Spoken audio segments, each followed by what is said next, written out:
l'association Cocopelli, c'est une association qui œuvre pour la sauvegarde de l'humus et donc pour présenter l'asso, il faudrait peut-être parler de comment on fonctionne, c'est-à-dire on a un certain nombre de producteurs biologiques qui nous fournissent des graines de variétés potagères et des fleurs. On a à peu près 1200 variétés à proposer, plus encore un petit millier dans la gamme collection qui est uniquement réservée aux adhérents parrains de semences. On reviendra sur le parrainage après. Et ces graines, on les vend par correspondance. Après les avoir mises en sachet, par correspondance, soit via le site internet, soit par courrier, soit éventuellement par téléphone. Et puis nous on se déplace aussi sur des foires bio et quelques marchés. Voilà, marché aux plantes.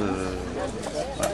Alors ces graines ont quand même une particularité, c'est qu'elles sont toutes anciennes, biologiques, cultivées de façon biologique. Ça c'est pas indispensable, mais pour les vendre c'est mieux. Et surtout elles sont toutes reproductibles conformément au type. Il ne suffit pas qu'elles soient biologiques parce qu'on a des gens qui vendent des graines bio, mais des graines bio hybrides F1, c'est-à-dire des graines bio, vous les semez dans votre jardin, mais elles sont tellement bio qu'elles ne se reproduisent pas. Donc l'année suivante vous les rachetez. Donc c'est des graines de dépendance. Donc ça tombe bien parce que comme elles sont très chères, ces graines-là, elles rapportent 2 fois, 3 fois, autant de fois que vous les achetez à celui qui les produit. D'où l'argent qu'ils ont pour pouvoir faire leur hégémonie sur le monde entier. Nous on vend des graines d'indépendance. C'est-à-dire que nos graines coûtent peut-être un petit peu plus cher à l'achat, encore que ça dépend lesquelles, ça dépend des variétés, mais en attendant, vous laissez vous oubliez 3 pieds de haricots dans un coin et vous avez votre semence pour l'année suivante.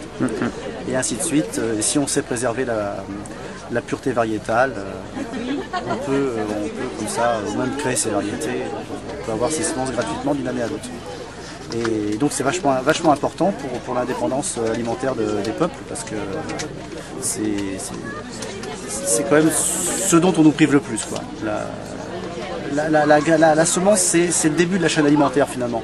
Alors celui qui détient la semence, pour moi qui l'invente, c'est écrit dans le bouquin de Dominique Guillet, c'est une de ses phrases favorites, c'est si celui qui détient la semence détient les peuples, quoi, puisqu'il détient la base de la chaîne alimentaire.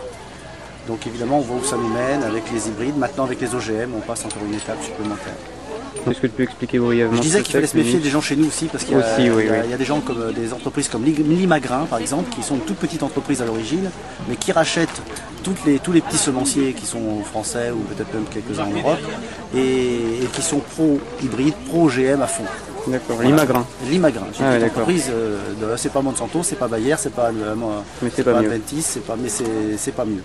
Sauf qu'ils ont moins de poids encore, mais ça vient, ils ont les mêmes ambitions. Okay. Voilà.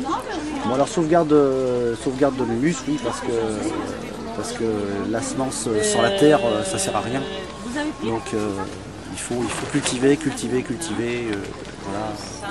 Cocopelli maintenant on travaille beaucoup avec l'association Terre Humanisme de Pierre Rabhi. Voilà. Il existe un catalogue officiel des semences qui stipule que tout ce qui n'y est pas inscrit en plantes potagères, parce qu'on ne parle que du potagère, là on parle du potager amateur, donc catalogue potager amateur. Il existe un potager professionnel, il existe des catalogues de semences fermières, donc ça depuis longtemps. On sait très bien que les paysans ne peuvent pas semer leurs semences, ils ont un gros problème s'ils le font, enfin ils arrivent à le faire certains, mais c'est pas non plus trop légal. Donc je reprends toutes les variétés, tout ce qui n'y est pas inscrit n'a pas le droit d'être vendu, cultivé, voilà. Et ainsi de suite, éventuellement si on est retard, pas manger non plus. Voilà. Donc pour inscrire une variété à ce catalogue officiel, il faut payer 1200, l'équivalent à peu près de 1250 francs par graine, par espèce. Par variété. Par variété. La première année, et ensuite il faut pérenniser ça en faisant soi-disant des essais de DHS, c'est homogénéité, stabilité. C'est génial, on reviendra sur la stabilité et l'homogénéité d'une graine et d'une semence et d'une tomate, c'est assez bien de faire des lois là-dessus. Donc qu'est-ce qu'on trouve sur ce catalogue du coup? des gens qui ont les moyens. Nous, on a 1200 variétés au catalogue. 1200 fois 1250, tous les ans. Pas la peine. Donc, on a dit, on va tout... on donne le catalogue, tout notre truc, inscrivez, si vous voulez, inscrivez tout. Si vous voulez qu'on inscrive, même si ça sert à rien, on inscrit tout, puis on aura le droit de les vendre. Non, ça se passe pas comme ça. Il semblerait qu'en plus, personne paye vraiment, enfin bon, ça c'est les affres, c'est une vraie supercherie qui fera ça. Et en tout état de cause, ça permet de faire des procès. Parce que les gens qui peuvent se permettre d'inscrire ces catalogues moyennant finance sont qui finalement? Ces gens qui font des graines de dépendance, puisque d'année en année, ils revendent leurs graines. Et même si elles coûtent très cher à produire pour certaines, les hybrides, souvent, elles sont largement elles sont à produire à créer, mais après elles ne coûtent rien à produire, parce que c'est quasiment du clonage. Donc eux, ils peuvent se permettre d'inscrire. Donc on y trouve moi j'ai vu le catalogue 2004, l'année dernière, j'ai vu le catalogue 2004, on y trouve des hybrides F1, des semences de variétés qui sont brevetées, semences hybrides ou pas, mais brevetées. Donc je suppose qu'elles sont avec une traçabilité quelconque ou un nom, je ne sais pas comment ils arrivent à faire cette traçabilité-là. Des OGM, on arrive à trouver 4%, 6%, enfin je dirais plutôt dans l'autre sens, 6%, 5%, 4%, de moins en moins en pourcentage de variétés, c'est-à-dire qu'on appelle libres, reproductibles. Quelqu'un aurait payé pour les mettre, et c'est pas sûr, on ne sait pas qui, on ne sait pas comment. Voilà, dans tout cas, il y a des choses qui sont inscrites, quelques tomates anciennes qui sont inscrites, quelques carottes, enfin voilà. Enfin, toujours est-il que nous, tout ce qu'on a à 90%, c'est donc interdit. Donc on a eu un procès. Qu'est-ce qui leur fait peur en fait à ces grosses entreprises? Pourquoi elles cherchent absolument à casser Cocopelli? Parce que finalement, Cocopelli et pas les autres? Voilà, parce que vous êtes finalement, comme tu le dis, très petit. Donc, oui, mais il y a la ferme de Sainte-Marthe qui fait aussi des graines interdites. Bon, on fait voilà, aussi. Ouais. SM Bio, il y a Biogerme. Mais la différence, c'est que Cocopelli, il y a ça. Chez Cocopelli, il y a ça. Un article sur les origines de la biotechnologie. Ça balance.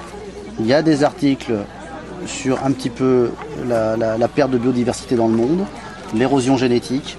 Il faut savoir qu'actuellement on a perdu à peu près plus de 90% de notre biodiversité mondiale.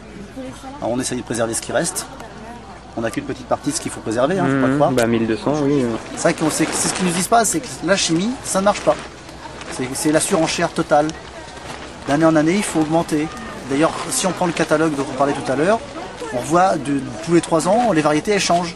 Parce qu'elles sont obsolètes, ça ne marche plus, parce qu'on fait une plante résistante à un fusarium ou n'importe quoi, et on se rend compte qu'il y a une souche 4, 5, 6, 7 qui se développe et qui est. Voilà. Alors que dans la nature, ça n'existe pas. En agriculture naturelle, il y a un équilibre qui se crée, et il faut arrêter surtout de penser, peut-être en conclusion, que